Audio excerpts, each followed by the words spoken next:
Going on YouTube? So this is my part one of my Dana 60 swap, and he's my TJ.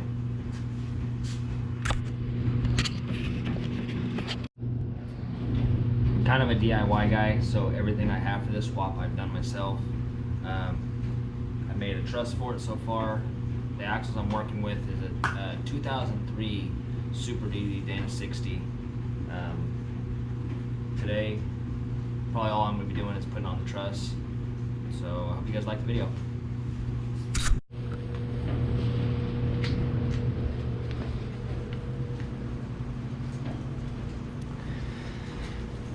As you can see, this axle is missing all of its brackets. I've already cut it off. Actually, this axle was a brand new axle from the factory, but it's never been installed, but it did still have the brackets, so I cut those off. That way we can start from brand new.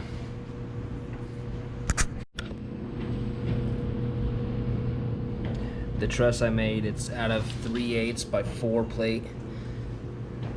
I bent it on a press, plasma cutted the main brace, put some holes in it to somewhat lighten it up. It's already heavy as hell, but a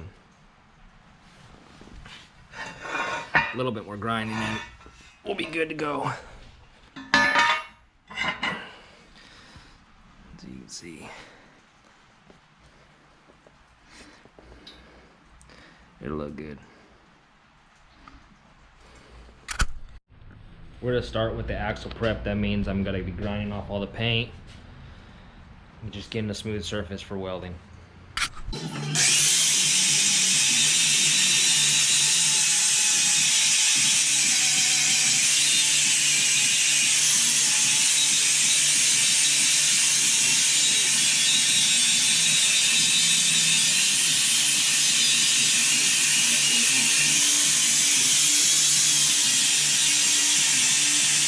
One thing I forgot to mention, if you guys are looking at doing a Super Duty swap into a TJ Wrangler, this has about 2 more inches added to it. Because this differential right here is shifted so far to the right, you have to cut off about 2 inches. That way you can fit your coil spring there, you can fit, you know, your shock tabs, everything that you're gonna do. If you're gonna do coilover tabs, but you gotta cut this off. It's not very hard. I obviously didn't record any of this because I hadn't started my YouTube then, but I just used an angle grinder, cut that off, and you can see I've got some nicks in there, but I'm gonna weld it up, so nothing really to worry about. So yeah, and for the truss, the whole purpose of that,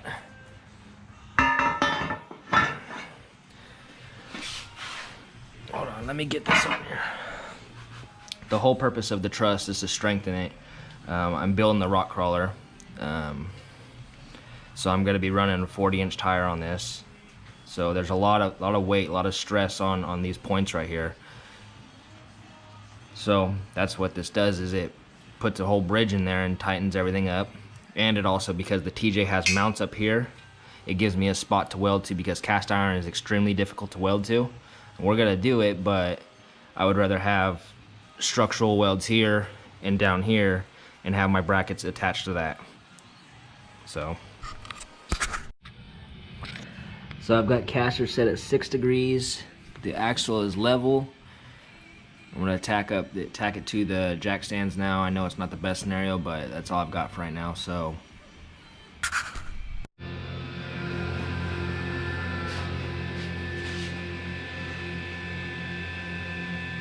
Rock 96.7, the Valley's Rock. 6 degrees is still good. From the 21 Pilots.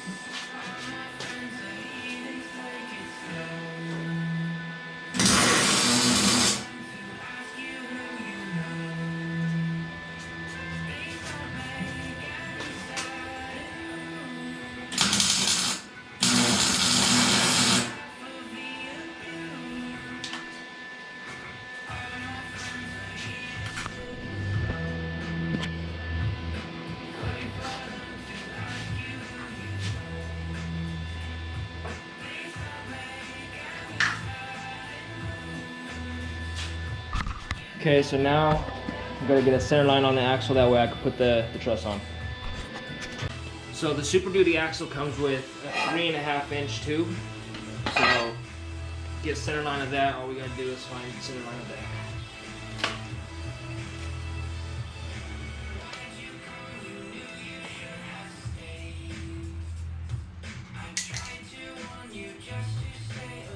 So half 3.5 is 1 3/4. Draw a line there.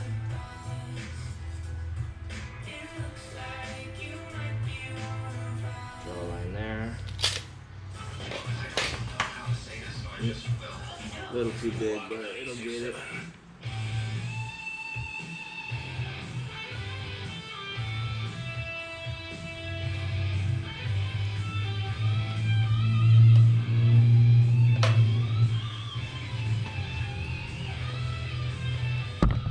Now, when I put my truss on, damn, this thing is heavy.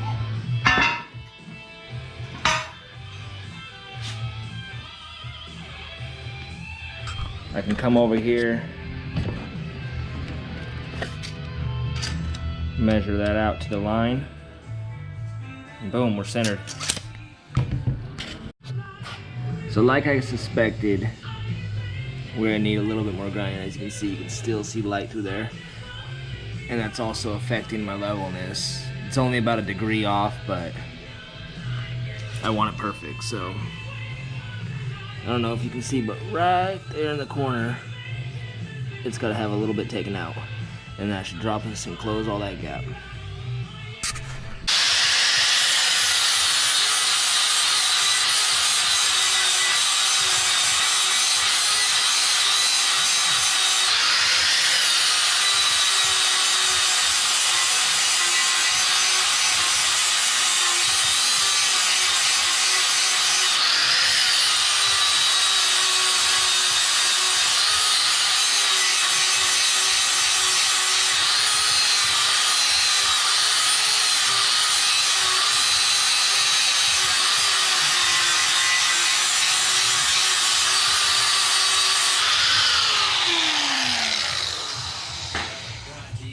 Even with every kit that you're gonna buy online, you're still gonna have to do some fitment work. So it's 100% normal. Talk and sing with your child. Starting the moment they're born, you change everything. You strengthen their brains. You give them self-confidence. They learn words, and the more words they learn, There you go, the more back to ready zero. they are to succeed in school and in life.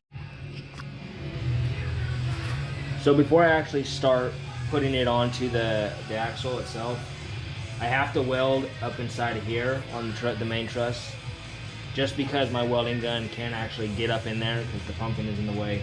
So hopefully it doesn't warp. If it does, I'm gonna have to address that issue later, but I'm crossing my fingers it doesn't.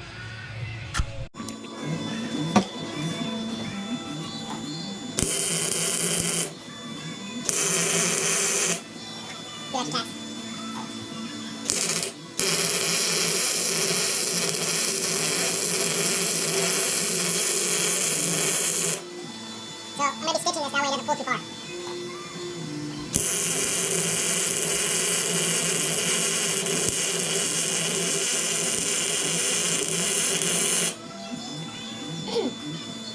Let that cool for a few minutes. Alright guys, so it did warp a little bit. Buddy of mine came over, so I didn't have the chance to film what I was doing. But all I did is I took the torches, I took some MAP gas and some propane gas, and I heated up that section right there because it's very tight right there. But anyway, I heated it up till it was glowing red. I just smacked it a couple times with a sledgehammer, and it put us back to where we need to be.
See what I'm saying? When it pops in?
Preheat post seat.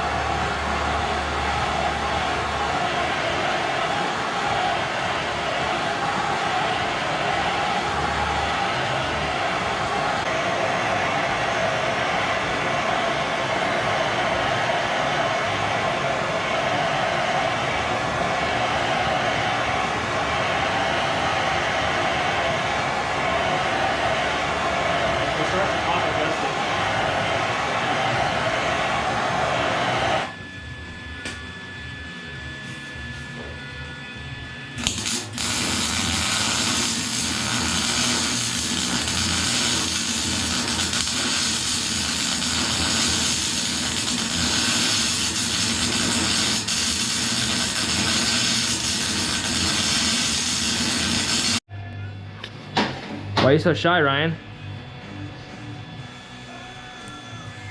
Alright guys, so anyway, got the truss tacked on. Here's a little perch that I got going on. It's at 0 degrees this way, 0 degrees here. Now we're just gonna tack it on and weld it up.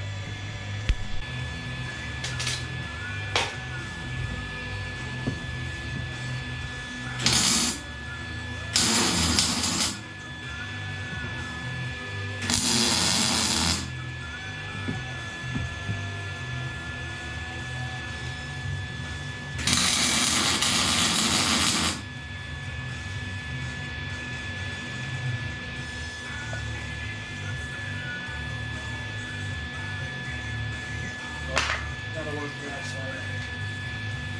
So 0, 0.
They were 16 long.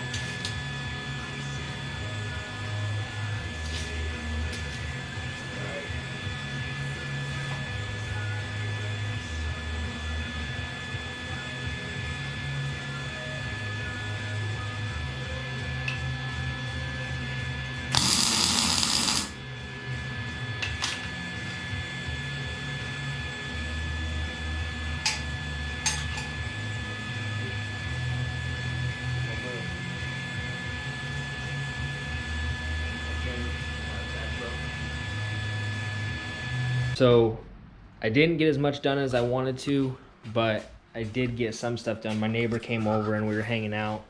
And I was having a little bit of issues with my welder, having a ground issue.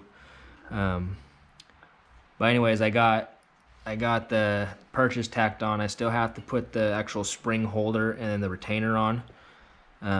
Like I said, I'm making everything, so I mean it's kind of a slow process, but I mean I'm saving a lot of money.